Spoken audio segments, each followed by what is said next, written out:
seja bem-vindo a mais um Pod Sou Leve. Hoje nós vamos dar continuidade aqui aos pilares da medicina do estilo de vida, mas com uma abordagem muito especial que é a espiritualidade. E eu convidei a minha amiga Carolina para poder participar com a gente hoje, para poder falar um pouquinho sobre esse tema que é tão relevante, mas às vezes não tão falado dentro dos consultórios e dentro da prática médica, mas a gente vai abordar aqui a relevância desse tema. E aí eu vou apresentar ela, eu falei errado, Caroline, eu me empolguei. Caroline Loureiro Amâncio, com o pai nascido lá em Mantena, que é meu conterrâneo, então a gente tem essa conexão aí nas nossas terras mineiras lá, mas ela se apresenta aqui como filha amada do pai, esposa e mãe. Ela é médica gastro e hepato pela USP, é pós-graduada em Medicina do Estilo de Vida pela MEV Brasil, é mentora da mentoria Kairos, que é um espaço de transformação para mulheres em busca de propósito e presença, unindo mentalidade e espiritualidade. E é por isso que ela está aqui hoje para a gente conversar sobre esse assunto. Carol, seja bem-vinda. Karina, muito obrigada pelo convite. É uma honra, um prazer estar aqui para falar de um tema que juntas transbordamos com tanta facilidade, porque já é algo, a gente estava conversando um pouquinho antes, intuitivo, algo nosso, que já vem em nós, de nossa criação. Então, quando a gente se aprofunda em algo que a gente ama e que faz parte do nosso propósito, se torna leve. Eu vi que o seu podcast se chama Sou Leve, Alma Leve. E é o que estamos fazendo aqui hoje. Uma alma leve transborda propósito, verdade e essência. Aí agora a gente já fica emocionada. Assim, respirar água de cara a gente já sente assim, né, a emoção de viver, né, o nosso propósito na nossa vida pessoal e também no consultório, transbordando isso para a nossa prática profissional. E eu queria que você começasse com uma leitura para a gente abrir assim com chave de ouro esse episódio de hoje. Amém.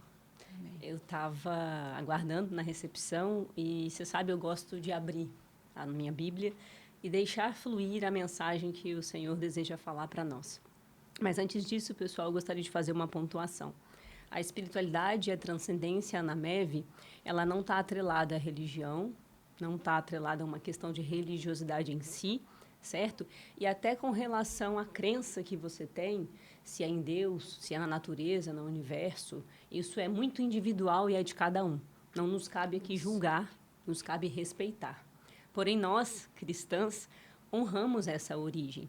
E por isso pedimos licença a vocês para começar esse podcast consagrando aquele que acreditamos que nos guarda todos os dias, né? Com o seu amor, com as suas mãos. E ao abrir ali, vem uma mensagem que nada é por acaso, que está exatamente conectada com o que vai acontecer aqui agora. E eu vou ler para vocês Joel 2, versículo 28. É um versículo, mas vocês entenderão a profundidade. O dia do Senhor. E depois disso, derramarei do meu espírito sobre todos os povos. Os seus filhos e as suas filhas profetizarão. Os velhos terão sonhos e os jovens terão visões. Amém. Amém. É o que vamos fazer aqui agora. Derramar em espírito e verdade sobre a vida daqueles que nos ouvirem, onde essa mensagem chegar, onde o Senhor fizer chegar, que toque corações, independente de qualquer crença, que seja leve, que leve propósito e que transforme todas as idades, porque Ele fala com todos os povos e todas as gerações, e a gente derrama em amor e verdade, e a gente vai semear, colher amor e verdade. É muito sobre isso, assim, sempre que eu falo, né, sobre essa questão da abordagem da espiritualidade, eu falo, é independente de qual a religião, porque a gente está falando de crenças e de pessoas diferentes, com pensamentos diferentes, com virtudes diferentes, mas que eu acredito que, no fundo, todas se unem num mesmo lugar, independente de qual seja a crença delas. E, com certeza, na nossa prática, né, no nosso dia a dia, tanto com as pessoas que a gente se conecta nos caminhos do dia a dia, quanto daquilo que a gente leva para a nossa vida profissional. Tenho certeza que a gente tem muito a agregar quando a gente se coloca nesse lugar também de se permitir ser usadas como um instrumento para isso. Exatamente. Então, você vê que é um lugar que eu concordo, eu acho que se conecta, independente de para onde você está indo, no sentido da crença, onde está a conexão? No bem, no amor. Né? As pessoas que vivem com essa questão transcendente ou espiritual são aquelas pessoas que estão buscando sentido, significado, propósito. Isso é a espiritualidade na MEV. É que você saber que tem algo que tem um significado maior, que transcende, que você não sabe explicar muitas vezes, mas você sabe que existe uma energia, uma força, é algo, e independente do que você crê, é bom, é amor. Vem de um lugar de bondade, de ajuda, de autocuidado, de se amar e amar ao outro. Então, a origem é genuinamente boa. E por isso que ajuda tanto nos tratamentos, na nossa prática clínica, quando a gente traz essa abordagem para o consultório. Porque isso quando a pessoa tem isso dentro dela, ou a gente ajuda a despertar, ou entende, ou conhece mais a fundo, isso vai nos ajudar, como conversaremos aqui, no tratamento, na aderência, porque você acredita que tem algo maior ali para você. Então, e aí, só para a gente exemplificar que dentro dos pilares da medicina do estilo de vida, a gente tem alimentação, atividade física, gestão de estresse, controle de tóxicos, as conexões sociais e, qual que eu falei que faltou? Sono de qualidade. E aí, não existe dentro da MEV, pela ACLM, o pilar da espiritualidade. Mas dentro do pilar das conexões sociais, que aí são os relacionamentos, e também do propósito, acaba que a espiritualidade ela se acentua e elas se conectam com as ferramentas, as intervenções que a gente usa, inclusive com evidências científicas. Então, assim, quando a gente vai pegar, os estudos eles são mais recentes, né? De 2000 para cá, começaram a fazer meta-análise, né, desses pacientes. E aí, o que eles colocam lá como a prática, na verdade, é como até a frequência. Eles viram que as pessoas que têm uma frequência de pelo menos uma ou mais comunhão, né, em centros, às vezes religiosos ou de comunhão religiosa, eles diminuem a mortalidade. Então, assim, levaram isso mesmo para estudo. Então, a gente tem meta-análises falando sobre isso desde 2000 para cá. Então, assim, a gente nota que é uma crescente até de os pesquisadores, os cientistas também quererem entender um pouco mais sobre isso, apesar de que tem coisas que é muito do sentir, que é muito subjetivo, mas para a gente, como se envolve nisso, a gente é como isso, né? Você transcender vai além do que uma métrica científica pode dar, mas o que eles pesquisam, eles notam que tem uma melhoria de saúde nisso daí. Sim. Você pode falar um pouco, Carol, para a gente sobre essas questões das evidências? Claro. Eu até fiz uma revisão para poder trazer para vocês aqui. E o que é importante? A ciência traz conhecimento. A espiritualidade traz propósito. Aí, quando você junta a ciência com a espiritualidade, você vê que tudo vai fazendo sentido. E é por isso que as evidências estão aí e agora você consegue estudar e metrificar. E os estudos mostraram o quê? Pessoas que caminham em fé, pessoas que acreditam que sim, há algo que rege, que move, que transcende, que guia, que divide o fardo, que faz você, caminha com você e faz ficar mais leve, e que sabe que não é por acaso que aquilo está acontecendo, aquele diagnóstico, aquela doença, ou o desafio de saúde que se apresentou ali.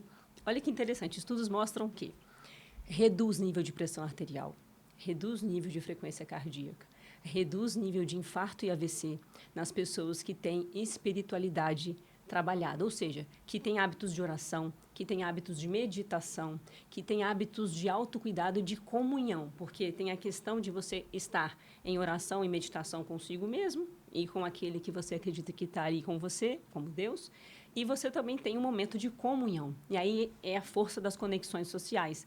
Quando você está em oração, em meditação, num grupo que te apoia, que acredita como você, é como se as forças e você se fortalece. As forças estão se unindo. Então, os estudos mostram que as pessoas que caminham em comunhão, em comunidade, caminhando juntas em fé, em propósito e presença, elas têm uma mortalidade geral menor e uma mortalidade por câncer menor.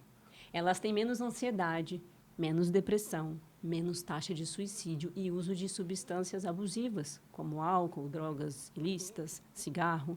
E ainda a gente consegue metrificar e avaliar que você está cuidando não só do físico, você cuida do físico, da alma, porque são os sentimentos, da mente e do espírito, para aqueles que acreditam. Então, quando você junta tudo isso, e por isso que o ser humano ele é integral, ele é pleno. A gente não pode olhar para o corpo e agora ignorar os sentimentos, a alma, o espírito, a mente. Ah, mas eu não trabalho com psicologia, eu não trabalho com psiquiatria. Sim, mas você trabalha com um ser humano. E o que é saúde para você? Saúde não é apenas olhar um corpo físico. Tem um lado social, o lado psicológico. E, lógico, se você não se sente apto a caminhar em profundidade, está tudo bem. Você faz uma abordagem mais superficial e direciona para os profissionais que vão se aprofundar. Mas o que é inegável é que as melhorias na saúde cardiovascular, mental, física e como um todo do paciente, os estudos mostram, né? São taxas elevadas. Eu vi um estudo que falou que homens que caminham em comunhão, que profetizam a sua fé, frequentam, né, templos ou locais de oração, cultos, missas, que caminham ali profetizando uma fé, eles aderem mais às mudanças de estilo de vida, fazem mais atividade física, fazem mais movimento, eles aderem mais aos pilares que a gente sabe que constituem a base da nossa saúde. Eles se exercitam mais porque caminham em fé. Por quê? Porque eles entendem que o corpo é templo do Espírito Santo. E aí você cuida porque você honra. Quando você cuida do seu corpo, você está honrando o que você recebeu. Então, quando você tem essa clareza, e é isso que a espiritualidade traz, clareza, você encontra um porquê. Que é o propósito. E quando você tem um porquê, você consegue mudar. Porque mudar é desafiador. Mudar é difícil. A gente trabalha com isso no consultório. E eu sempre trago essa vulnerabilidade. Eu falo, eu fui a minha primeira paciente, eu sou a minha primeira paciente na mudança de estilo de vida. E eu sei os desafios que a gente enfrenta. Mas quando você tem um porquê, você consegue ir rompendo essas barreiras com calma, com leveza. Quando você tem algo que te sustenta, quando você sabe o que te move, você vai. Você tem um profissional que te ajuda, você tem uma comunidade que te apoia, você tem algo que transcende, que te manda energia, força, coragem. Você fala, eu vou vencer esse câncer. Eu vou aderir mais ao tratamento, porque tem estudos mostrando que a tomada adequada das medicações é melhor em quem tem fé, em quem anda em comunidade, em quem acredita que a vida tem um significado maior do que a gente vir aqui passear ou algo assim. Tem algo a mais. Eu vim por algum motivo, eu não vim à toa. Quem tem essa crença, adere melhor, confia mais no médico, adere às condutas e vê os desafios de saúde, que às vezes são grandes, às vezes como uma oportunidade. O que eu vim aprender aqui, o que eu vim melhorar aqui, por que isso está se apresentando? Não assim, por que eu? Por que não eu? E isso é engraçado você falar, me veio algumas coisas aqui em mente. Quando a gente traz isso para dentro do consultório, às vezes o paciente ainda ele está ali naquela superfície e a gente ainda não consegue levar ele para esse próximo passo desse aprofundamento. Sim. Porque eu também fui minha própria paciente na MEV e foi através também desse lugar de entender o quanto a MEV poderia me ajudar, foi que eu desenvolvi também o método Os 7 Essenciais, que entra os pilares da medicina do estilo de vida. E aí a gente fala justamente, dentro dos fundamentos, é o porquê. Que você fala, que é o propósito, que é o motivo. E aí tem paciente que o motivo dele, assim, não é querendo nem julgar por ser um motivo, às vezes, superficial, mas é porque a gente, como médico, também a gente precisa ter a ferramenta certa, a intervenção certa para extrair, de fato, o que está por trás daquela superfície. Sim, e o que é importante para ele. E aí, o que de fato é importante. Então, assim, é você usar ali, e aí entra, como essas ferramentas elas se comunicam, né? O que a gente faz ali dentro da MEV, a psicologia positiva, o florescimento, né, o PERMA, são ali ferramentas que a gente tem dentro da medicina do estilo de vida, que a gente consegue aplicar isso com o paciente para poder extrair isso dele. E aí, cada paciente no seu tempo, do seu jeito, às vezes não numa primeira consulta, Mas, assim, Exatamente. é uma abordagem que a gente vale a pena, né? Sempre encontrar um meio de abordar os nossos pacientes, porque isso faz muita diferença no direcionamento, na condução do tratamento e nas intervenções que a gente faz. E aí também, enquanto você falou, outra coisa que eu lembrei, das Blue Zones. Sim. Que aí justamente eles trazem, por exemplo, Loma Linda, que é onde tem um grupo que é adventista, né? Então, Sim. assim, as Blue Zones no mundo, a gente tem Japão, Grécia, Sim. Itália, Costa Rica e os Estados Unidos. Mas uma delas é um grupo de adventistas. E aí, independente de eles serem um grupo religiosos, os outros locais, no Japão, na Itália, como eu citei, eles têm um movimento ali de Sim. vida, que aí entra comunhão. a questão da comunhão, da alimentação, que é uma alimentação de verdade, mais baseada em plantas, a questão do movimento e essa questão do propósito. Então, mais uma vez, isso independe da religião em si, né, da crença das pessoas, mas essas pessoas, nesses lugares, nesses 5 lugares, elas são mais longevas. Elas vivem mais tempo baseado na medicina do estilo de vida e com essa questão do propósito da espiritualidade também bem enraizada lá. Interessante. E é o que você falou. É importante a gente levar para o paciente essa questão que não há julgamento. Nós não estamos lá para julgar ninguém, independente da queixa, independente do credo, independente do que ele trouxer para nós. Mas a gente não pode negar as evidências de que se você encontrar uma abertura para falar sobre isso, mesmo que inicialmente uma pergunta simples, você profetiza alguma fé? Você crê em algo maior? Qual importância isso tem para você? Você tem alguma religião? Enfim, quando você faz uma pergunta, mesmo que superficial, conforme a resposta, você já consegue entender a importância que aquilo tem. Agora, o que os estudos falam? Por que é importante trazer isso? Uma pergunta simples, até porque na anamnese clássica tem lá, né, a religião, a gente precisa perguntar, porque tem regiões com situações, por exemplo, que você não pode transfundir sangue, então tem umas questões que a gente precisa realmente abordar. Mas por que é importante? Porque quando você pergunta isso, os estudos falam que quem responde que sim, que profetiza uma fé, e aí, de repente, traz ali uma religiosidade, uma religião, ou como que a espiritualidade já impactou, então tem testemunhos para te contar, você deve encorajar isso. Se a pessoa não tem, cabe o respeito sempre, sempre o respeito.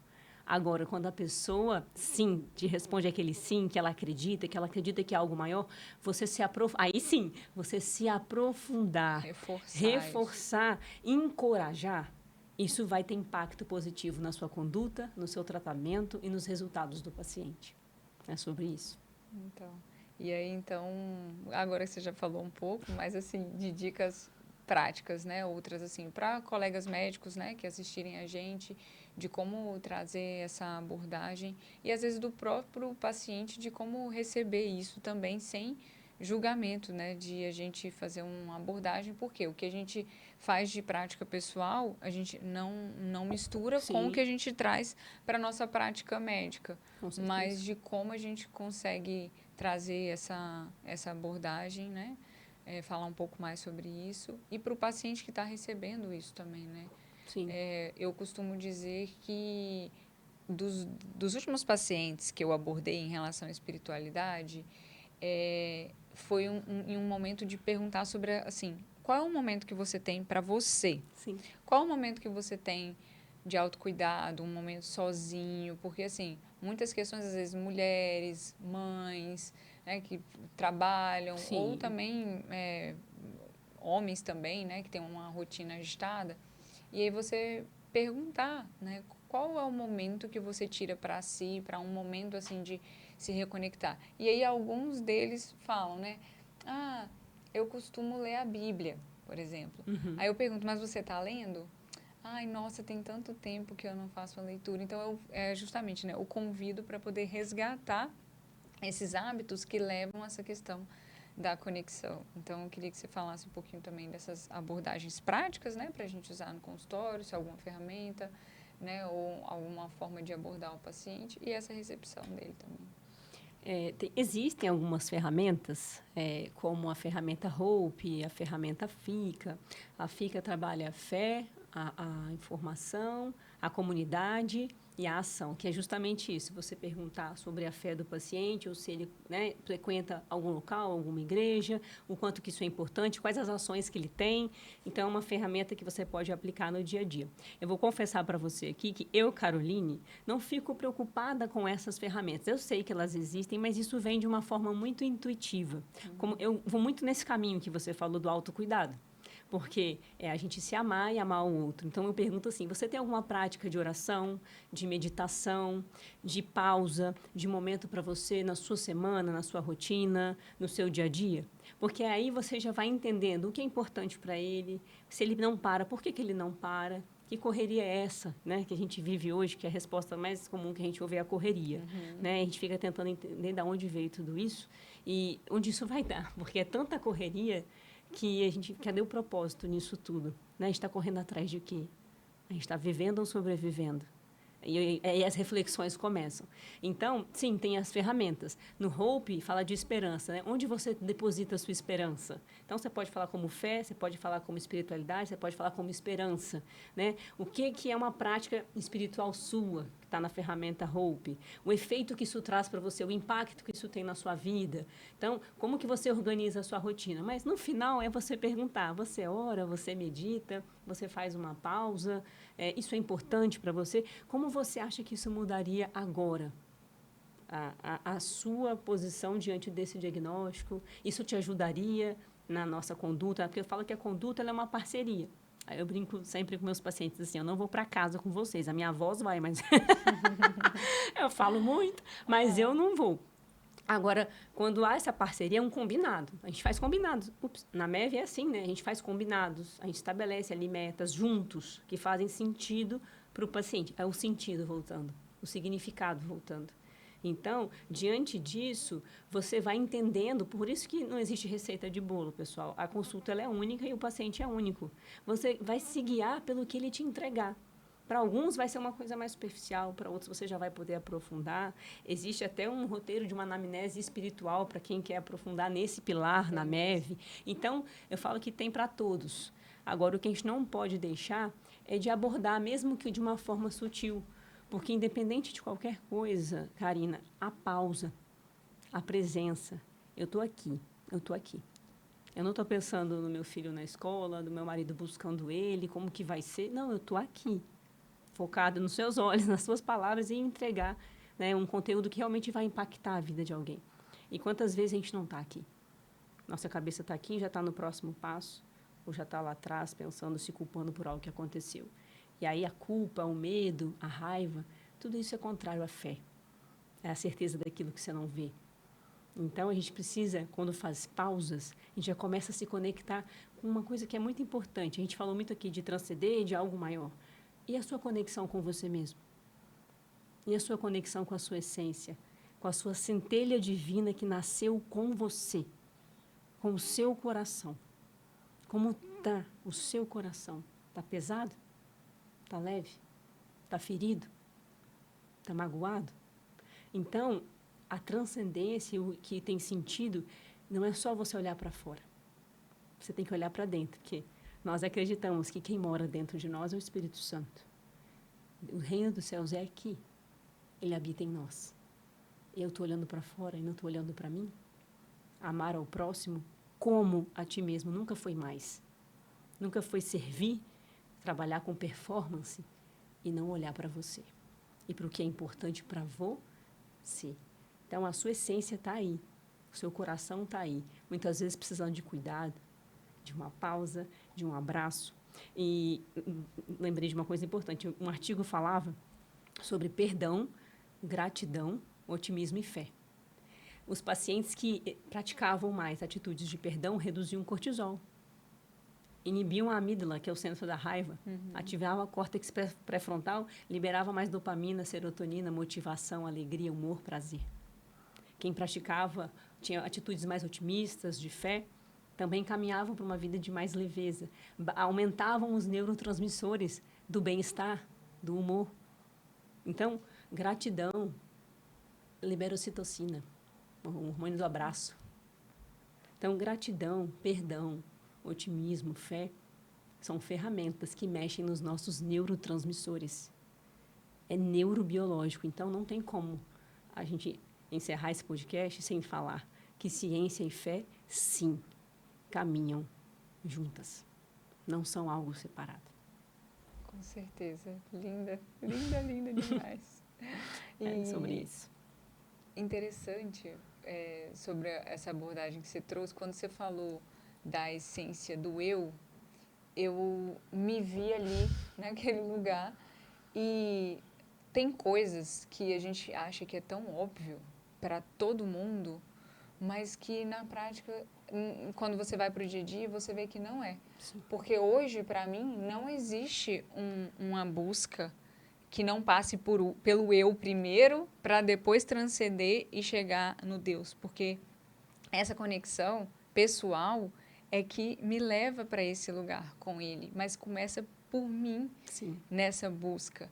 E o que e aí, como eu falei, né, na prática, eu comecei a perceber em alguns movimentos, em alguns lugares que eu frequentava, de como era tão comum para as pessoas estarem o tempo todo no piloto automático, a ponto de não ter essa pausa que a gente está falando, esse momento de oração ou de meditação, ou na hora que acorda, ou na hora que vai dormir, e que aquilo era normal para essas pessoas. Mas para mim, algo tão óbvio, tão que é praticado diariamente há tantos anos, que não consegui entender de que existe um mundo lá fora, existem as pessoas lá fora que estão constantemente vivendo no piloto automático e que elas não fazem, que elas não têm essas práticas.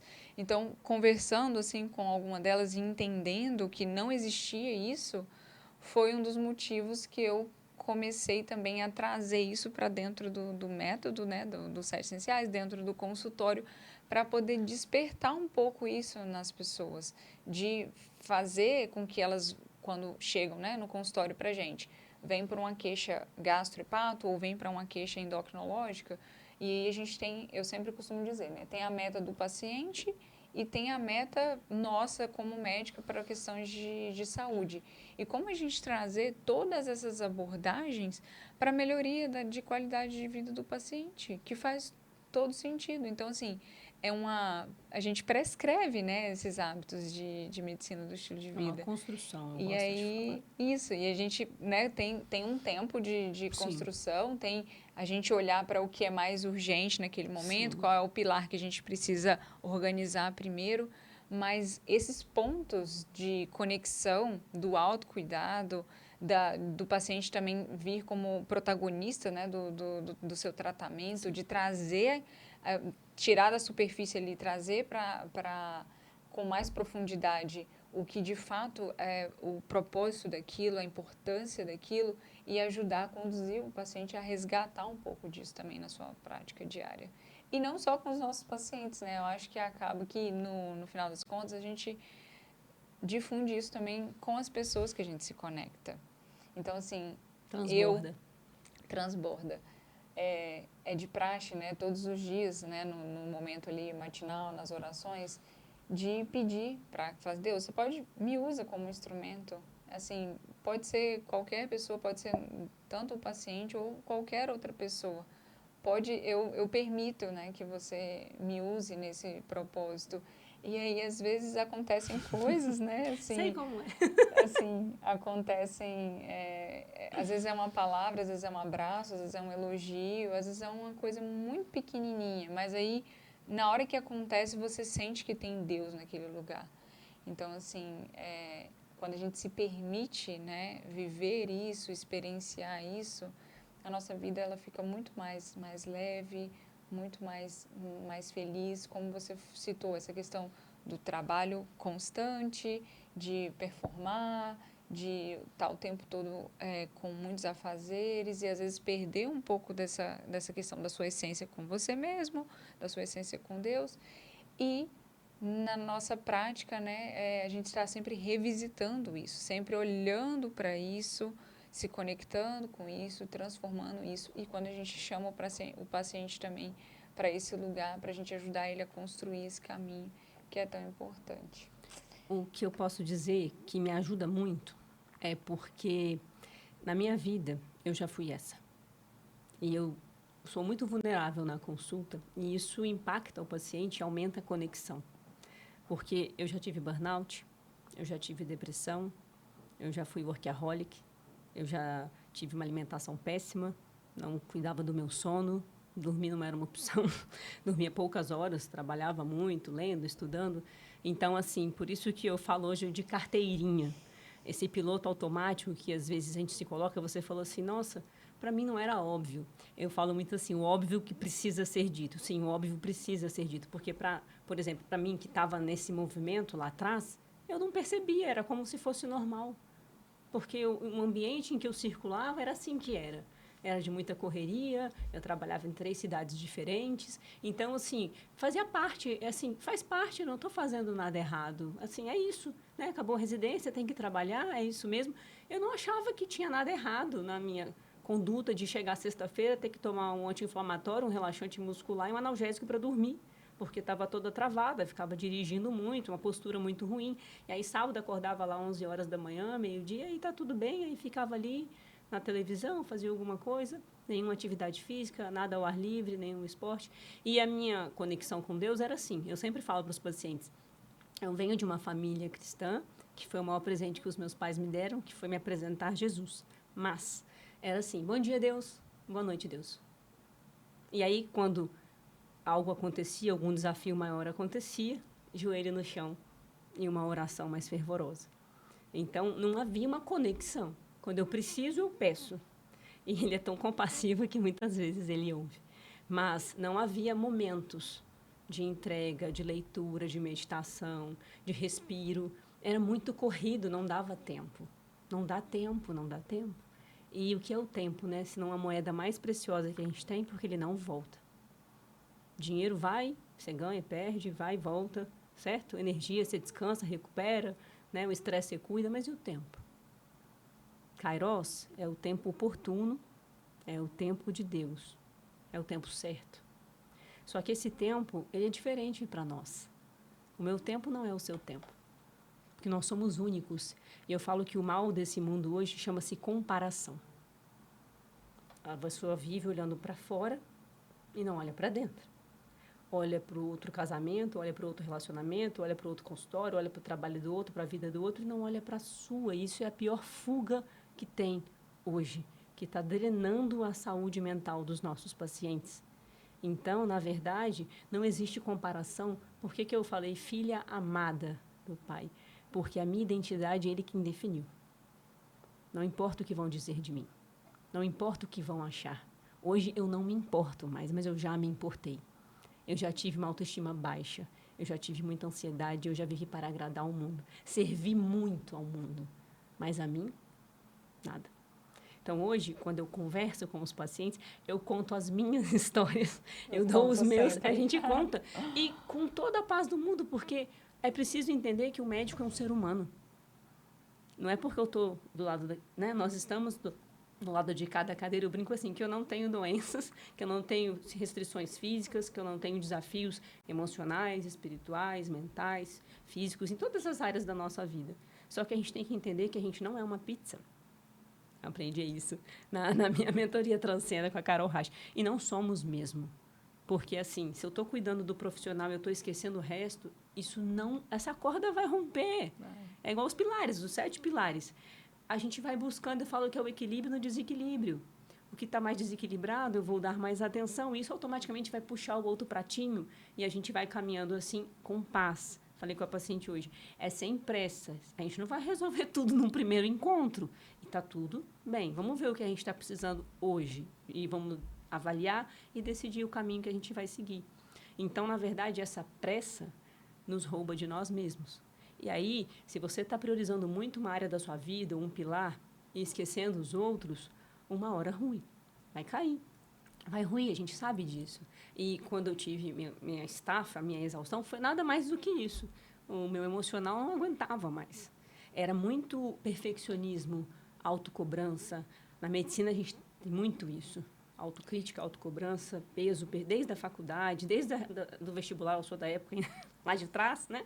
Então, meu vestibular foi em 2001, quando eu entrei na faculdade, e eram poucas vagas, e aquela confusão, aquela concorrência absurda, e eu fui o primeiro ano do Enem, então, assim, nem tinha Enem ainda, então, na verdade, já começou ali, né? Eu mudei de cidade para estudar, para passar em medicina, com 13 anos de idade.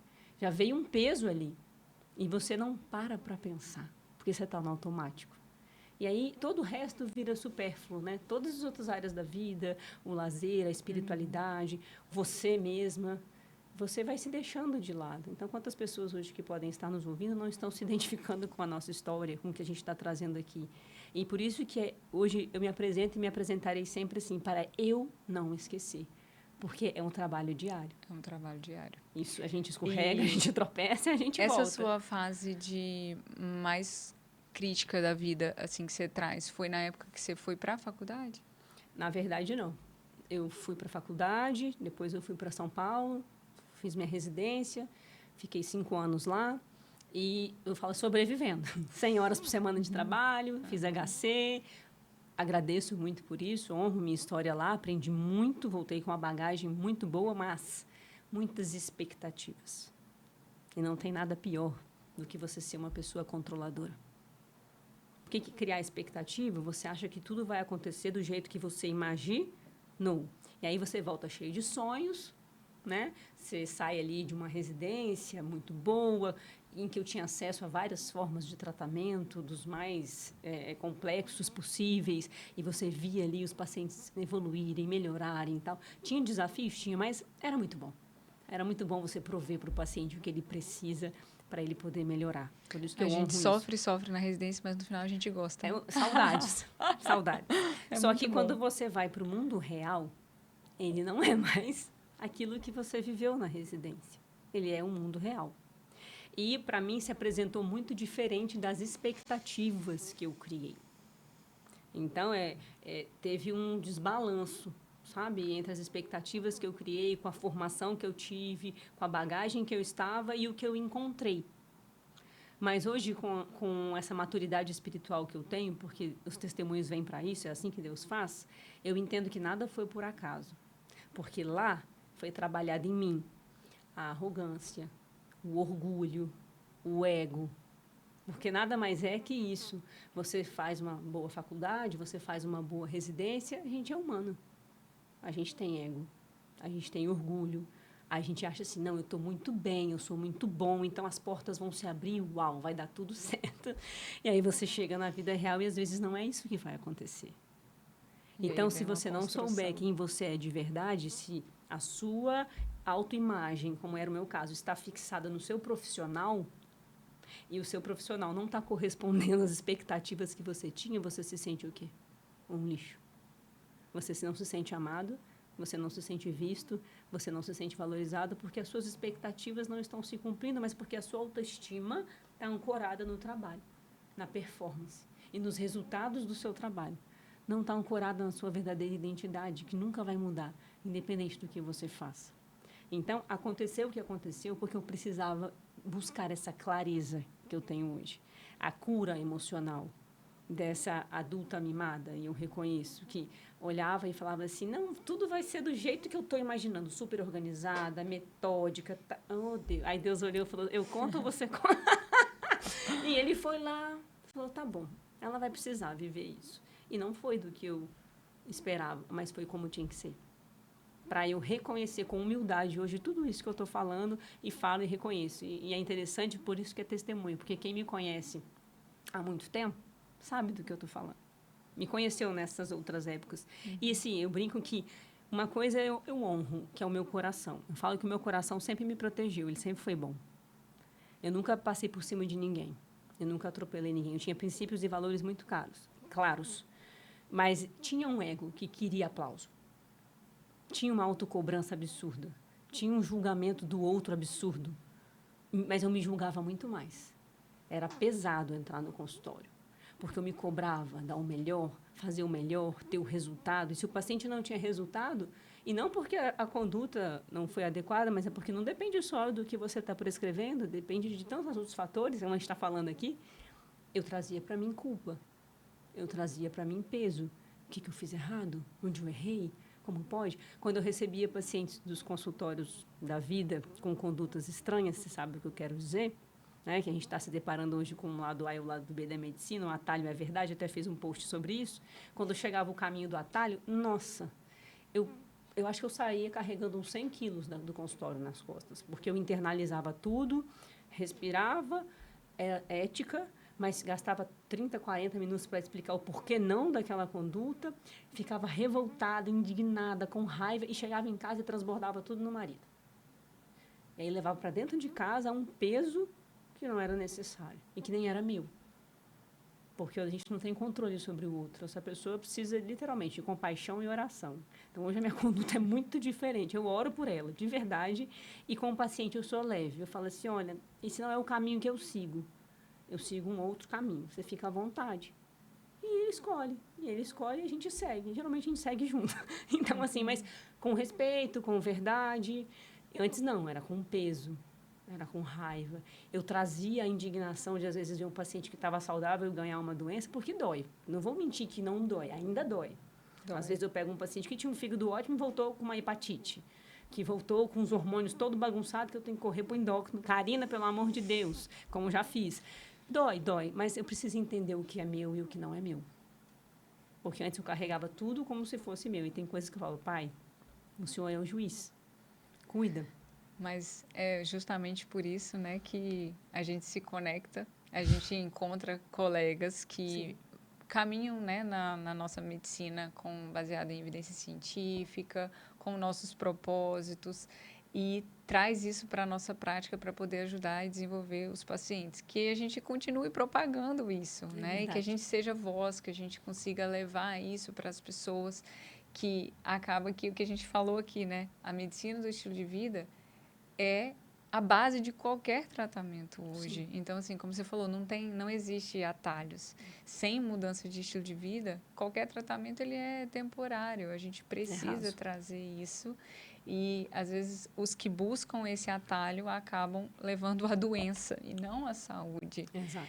E do que você falou também em relação de não ser algo óbvio, né? E aí, enquanto você estava falando, eu fiquei refletindo, porque um dia não foi óbvio para a gente.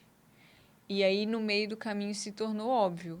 E graças a Deus que a gente está aqui hoje para poder ajudar e conduzir outras pessoas a ter esse olhar, né, ter essa sensibilidade de conseguir desenvolver outras pessoas também nesse mesmo caminho. Porque elas também estão, em algum momento, podem estar num nível de consciência diferente ou um nível de consciência de um não entendimento da importância daquilo e cabe a nós também, plantando a nossa sementinha ali, seja dentro do consultório ou com as pessoas que a gente se conecta, de trazer isso, o florescer disso, né, do paciente, de eles saírem também do piloto automático, como a gente já viveu um dia, e trazer para esse lugar de leveza, de paz, de conexão, que eu acredito que é o que faz mais sentido, como a gente tem falado aqui, na nossa prática profissional e na nossa prática pessoal, primeiramente, acho que é o mais importante. Eu costumo dizer que antes de cuidar do outro, eu me propus a cuidar de mim mesma, e esse é meu lema de vida, assim. Eu não consigo me ver desenvolvendo outras pessoas sem antes fazer um trabalho sobre mim. E, assim, Deus é o que está, né, encabeçando tudo isso. Ele que me rege, me conduz. E pensa comigo, para você transbordar, você precisa estar cheio. Então, como você vai cuidar de alguém se você não se cuida? Se você está vazio? Então, você primeiro se abastece. Aí você transborda. Aí você volta e se abastece. Aí você transborda. Eu ajustei a frase do Joel J. Eu coloco assim, né? Deus, saúde, família, trabalho. Não inverta a ordem. E eu não estou aqui floreando, não. A frase é essa mesmo. Claro que pode ser que em alguns momentos da sua vida, lá, família, trabalho, exige algumas parcerias, combinados sacrifícios com seu marido, com a sua esposa, enfim, mas um está ali pelo outro segurando as pontas, né, por algo maior e tudo bem. Mas o Deus não pode sair o seu propósito do primeiro lugar e você se abastecer para depois transbordar. Porque aquela mãe pesada, reativa, é porque ela está vazia. ela está cansada. Eu já tive nesse lugar. Quando eu falo que na dor e no amor, a gente aprende mais na dor. Então, quando Deus literalmente me puxou, foi quando eu tentei ser mãe e não fui. Descobri que eu tinha uma infertilidade. E foram 3 anos de tratamento. Aí hoje eu olho para trás e falo, e como que eu ia ser mãe, Deus?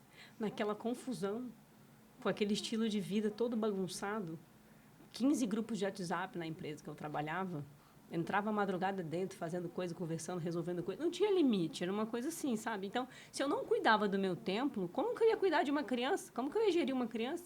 Então, Deus me protegeu. Te preparou. Ele me fez olhar para mim primeiro. Ali eu falei, opa, minha alimentação. Eita, o exercício, né? Ou o sono. Como é que eu vou ser mãe assim? E aí, para preparar o corpo para ser mãe, para uma fertilização, como eu fiz depois, in vitro, enfim, foram 3 anos ali que Deus estava trabalhando no meu coração. E não foi só aí. Quer perder o controle? Tenha filho. Estou me preparando para. Montanha-russa de emoções, amo de paixão. Meu filho amado Luca, aquele que trouxe luz para as nossas vidas e me ensina paciência todo dia, um fruto do Espírito. Mas você não tem controle. Então, esses 3 anos, Deus me preparou, porque eu também me aprofundei na espiritualidade. Aí eu comecei a me conectar de verdade. E aí, nesse processo, quando meu filho nasceu, enfim, e tinha todas aquelas, né, desafios com a maternidade, era a gratidão que me sustentava. Na noite sem dormir, no cabelo despenteado, né, nas trocas de fralda, nos desafios que eu tive com a amamentação, que foram muitos, dá um podcast, mas resumindo, era a gratidão. Por isso que eu falei da gratidão aqui. Eu ajoelhava e eu falava, Luca é um milagre, porque o Luca é um milagre de Deus, é uma fertilização de um único embrião, no endométrio de 5 milímetros. E não ficou nenhum embrião para contar a história. É um milagre. Eu falava assim, eu vou reclamar do quê? Eu orei por isso, eu esperei 3 anos. Essa fase vai passar, isso não é eterno. Porque às vezes você está cansada, você é humana. Mas eu falava, reclamar não. Reclamar. Chorava, orava, agradecia. Então, quando a gente fala do Diário da Gratidão, que é uma ferramenta que a gente também usa, né, na média, é por isso. Porque se você parar à noite para agradecer por 3 motivos, já te conecta com algo divino. Já te conecta com a sua essência. E o legal é você agradecer a você por algo que você fez no dia. E aí você agradece a alguém que te fez algo bom. E você também agradece a quem te desafiou. Porque quem te desafiou está te ensinando alguma coisa. Eu sempre falo, quando o paciente vai entrando no consultório, a minha secretária Robene, aqui, ela fala assim, doutor, não esquece de falar, que você me conta, que quando o paciente entra, eu faço assim, Senhor, o que o Senhor quer de mim aqui? Senhor, o que eu vim aprender aqui? Senhor, o que eu vou, né, transbordar aqui?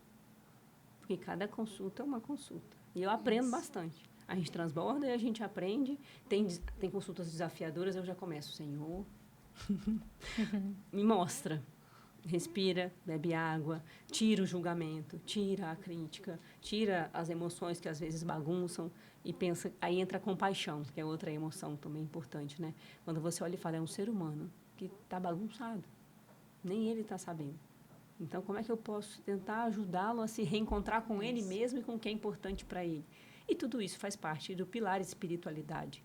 Né? Os estudos vão falar em espiritualidade, religiosidade, porque a pessoa também pode profetizar uma fé, ter uma religião e congregar ali, e está tudo bem também, porque isso também está fortalecendo a crença dela em algo maior.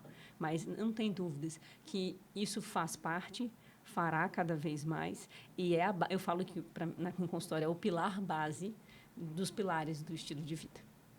Que linda, Carol. Então, o Luca nasceu, né, desse milagre, depois de toda essa construção que você fez na sua mudança, no seu estilo de vida. Foi. E aí, agora, propagando luz aí na sua casa, como você falou. E ensinamentos. Isso é o que a gente fala também, né, da questão da epigenética. Sim. Então, assim, né, de Verdade. 80% a 90% do que a gente pode vir a desenvolver em vida, da expressão dos nossos genes, o estilo de vida ele tem um efeito. E não é só sobre o que a gente come, se a gente faz prática de atividade física, mas as nossas crenças também, como a gente vibra, a energia que a gente emana nas nossas células também, elas têm um potencial de negativar ou expressar ali certos genes. Então, assim, essa mudança que você fez, mais a sua conexão aí com Deus e tudo, trouxe esse presente lindo, que é Verdade. o Luca. E, nossa, muito lindo ouvir você. É uma honra enorme ter você aqui. Eu que agradeço. São testemunhos, né? E se uma pessoa foi impactada, Deus fala isso, né? Se essa mensagem tocar um coração e ajudar de alguma forma a levar um pouco de paz, que paz não é ausência de desafios, é a presença de Deus a todo instante, inclusive nos desafios. É você saber que o descanso, o verdadeiro descanso é você estar na presença dele. Então, se uma pessoa foi impactada com as nossas palavras e com os nossos testemunhos, a missão está cumprida. Amém. É sobre isso. É isso. Antes da gente encerrar, eu quero ler também a minha leitura de hoje. Foi Provérbios 8. Eu escolhi, eu recomendo que leem depois o capítulo todo, mas eu quero ler uma parte aqui. Porque esse Provérbios, ele fala elogio à sabedoria. Esse é o tema desse capítulo. Então, eu vou ler uma parte aqui. Eu sou a sabedoria, sou mais preciosa do que as joias. Tudo o que você deseja não pode se comparar comigo. Eu sou a sabedoria, tenho compreensão, conhecimento e juízo. Temer o Senhor Deus é odiar o mal. Eu odeio o orgulho e a falta de modéstia, os maus caminhos e as palavras falsas. Faço planos e os ponho em prática. Tenho inteligência e sou forte. Eu ajudo os reis a governarem e os governantes a fazerem boas leis. Os governadores governam com minha ajuda e também todas as autoridades e pessoas importantes da terra. Assim, é o que a gente falou hoje, né, sobre a questão da sabedoria. Então, assim, o que a gente faz com isso que a gente aprendeu ao longo da nossa jornada, tanto como pessoa, tanto como profissional, e como a gente leva isso adiante, né, para as pessoas, para os nossos pacientes, para as pessoas que se conectam com a gente, para que a gente possa junto evoluir aquela melhoria diária, na nossa busca diária e transcendendo isso, né, transbordando isso, como você falou aqui várias vezes, para que a gente viva num mundo melhor, a gente acredite de fato de que a gente pode ter um mundo melhor. E eu queria que você deixasse uma mensagem final para a gente. Uau! Pega de surpresa. Vamos lá. A mensagem que eu gostaria de levar ou deixar, né, para vocês é que não tem como, não tem, eu vou me emocionar. Não tem como eu negar a minha fé. Então, eu não vou falar que é a natureza, que é o universo, que é uma força que transcende, porque é Deus, para mim. Mas eu respeito, né, e isso a gente não discute. Eu respeito e hoje não julgo. Porque se tem algo que Deus trabalha no meu coração hoje é a humildade. É a compaixão e a entender que cada ser humano tem o seu tempo. Não é à toa que o nome que Ele me confiou e o ministério que Ele me confiou se chama Kairos. E o tempo de Kairos, Ele está trabalhando em mim primeiro. Porque eu só posso transbordar algo se eu tiver curado, concorda? Então, o que eu gostaria de dizer é que a cura e o caminho da cura é o caminho da presença, é o caminho da leveza, é o caminho da paz, é o caminho o que é propósito? É o que dá sentido, é aquilo que você faz e faz seu coração vibrar, pular, que você pode fazer o dia inteiro e você ainda se sente leve. Há um físico que se cansa, mas você fala assim, eu continuaria aqui, mas eu sei que eu preciso parar. Às vezes eu estou no meu escritório, que hoje eu chamo de quarto de oração, e eu estou lá em intimidade com Deus e conversando com Ele, e abro a palavra, e eu não tenho vontade de levantar. Quando eu vejo, passaram-se muitas horas. Só que às vezes o ombro já está doendo, eu tenho uma limitação de ombro, de punho, o físico não está mais aguentando. A gente precisa saber também pausar. Mas é possível ser leve. É possível a gente caminhar com esse propósito. É possível a gente ter essa busca e a gente entender que se você crê que é Deus, e eu creio, e a gente tem testemunhos da presença dele, de como ele fala, veja como as palavras revelaram aqui, ninguém escolheu o que leu, a gente abriu. e estava conectado com o que ia ser transbordado aqui. Palavras são sementes, sementes de fé. Então, que as minhas palavras hoje possam ser sementes no seu coração de que sim, é possível caminhar com leveza, com propósito e em fé. E ciência e fé caminham juntas. Você pode negar qualquer coisa, mas ciência e fé caminham juntas. E é por isso que a gente está aqui junta. Né? E só a última frase que eu também amo falar, que você falou da cura, né? Então, para mim, é o amor cura. Tá? Quem é amor? Deus é amor.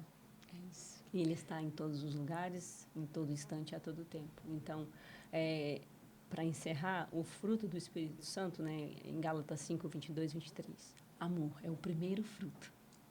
Amor, alegria, paciência, paz, bondade, amabilidade, mansidão, domínio próprio. Encerra com domínio próprio e começa com amor. É sobre isso, é a gente se entender, se amar, se perdoar, amar o seu irmão. Então, o recado é amar ao próximo como a ti mesmo. Se ame, se respeite, se cuide, porque a cura e o amor cura, o caminho, né, da leveza passa por isso, por uma autoaceitação, por você honrar e amar a sua centelha divina, porque somos pecadores, somos imperfeitos. Hoje eu falo isso, sou imperfeita. Eu fico leve com isso. Então, às vezes, a pessoa olha assim, começa a criticar ou julgar um cristão. Um cristão não é perfeito. Ele só entendeu que Jesus o salva e que ele está salvo porque ele crê e que ele erra, ele tropeça, ele entrega, ele confessa, ele chora, ele se rende. E é isso. E aí fica leve por isso. Porque você entrega para aquele que sabe de todas as coisas. Mas o que Deus sempre revela para mim? Eu olho o seu coração. Amém. Se você se arrepende, se você se prostra, se você quebranta o seu coração, que nada mais é do que se arrepender e reconhecer, e arrepender de verdade, o perdão já veio. E aí você libera perdão, você se perdoa, porque auto-perdão é muito importante. Então, se perdoe. É assim que vai ficar leve. Amém? Amém. Obrigada, Carol. Eu que agradeço. Eu que agradeço. Gente, ai, muito lindo. Até a próxima. Um episódio... Ela vai me chamar de volta, hein? Episódio maravilhoso, né? Com essa abordagem aqui da espiritualidade, como a Carol falou. A gente abordar a ciência e a espiritualidade, o amor, a fé. Eles podem sim andar com leveza, com constância, na nossa saúde, na nossa prática. E é isso, essa é a mensagem do dia. Eu espero que vocês tenham gostado e vejo vocês no próximo episódio do Pode Sou Leve.